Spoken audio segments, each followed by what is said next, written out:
एक ऐसा रहस्यमयी अवतार जिसकी सुंदरता ने काल के पहिए को घुमा दिया।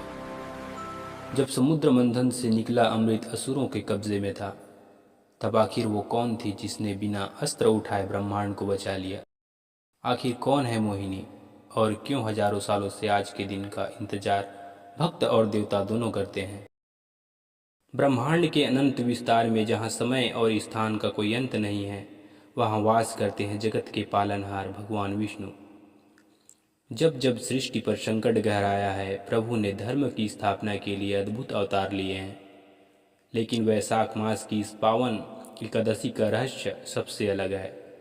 आज हम बात करेंगे उस दिव्य मोहिनी रूप की जिसने देवताओं का भाग्य बदल दिया। आज हम सिर्फ एक व्रत की बात नहीं करेंगे, बल्कि उस महामाया की कहानी जानेंगे जिसने छल को भी धर्म में बदल दिया। और साथ ही जानेंगे कि इस साल का महालक्ष्मी योग आपकी बंद किस्मत के ताले कैसे खोल सकता है। बने रहिए वीडियो के अंत तक।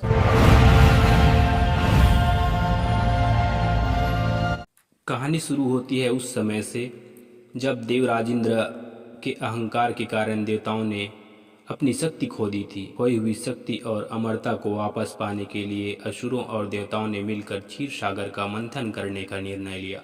मंदराचल पर्वत मथानी बना और वासुकी नागरसी एक तरफ देवता थे और दूसरी तरफ शक्तिशाली असुर। समुद्र से विष निकला, रत्न निकले और अंत में प्रकट हुए अमृत कलश के साथ भगवान धन्वंतरी। अमृत देखते ही असुरों के मन में लालच भर गया। नियम को ताक पर रखकर असुरों ने बलपूर्वक अमृत का कलश छीन लिया। देवताओं में हाहाकार मच गया। अगर असुरों ने अमृत पी लिया होता तो सृष्टि में धर्म का अहंकार छा जाता। देवता असहाय थे और तभी उन्होंने पुकारा अपने रक्षक श्री हरि विष्णु को। तभी रणभूमि के उस शोर शराबे के बीच प्रकट हुई एक ऐसी सुंदरी जिसके सौंदर्य के सामने स्वर्ग की अप्सराएं भी फीकी थीं। ये थे स्वयं भगवान विष्णु, जिन्होंने मोहिनी का रूप धारण किया था। मोहिनी की एक मुस्कान ने असुरों के क्रोध को शांत कर दिया। वे अपनी सुध बुध खो बैठे और युद्ध भूलकर मोहिनी के सम्मोहन में बंध गए। असुरों ने खुद ही अमृत का कलश इस सुंदर स्त्री को सौंप दिया, इस विश्वास में कि मोहिनी उनके साथ न्याय करेंगी। मोहिनी ने चतुराई से देवताओं और असुरों को अलग अलग कतार में बैठाया। उन्होंने अपनी मधुर बातों और मायावी अदाओं से असुरों को भ्रमित रखा, जबकि दूसरी तरफ वे देवताओं को अमृत का पान कराने लगी।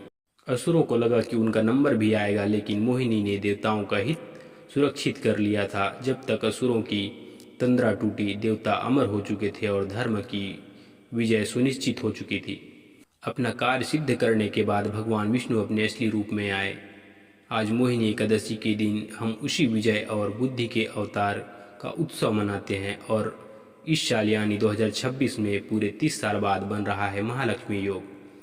यह योग संकेत है कि यदि हम भी अपने जीवन के विकारों और मोह को त्याग दें तो माता लक्ष्मी और नारायण की कृपा से सुख समृद्धि हमारे द्वार आएगी।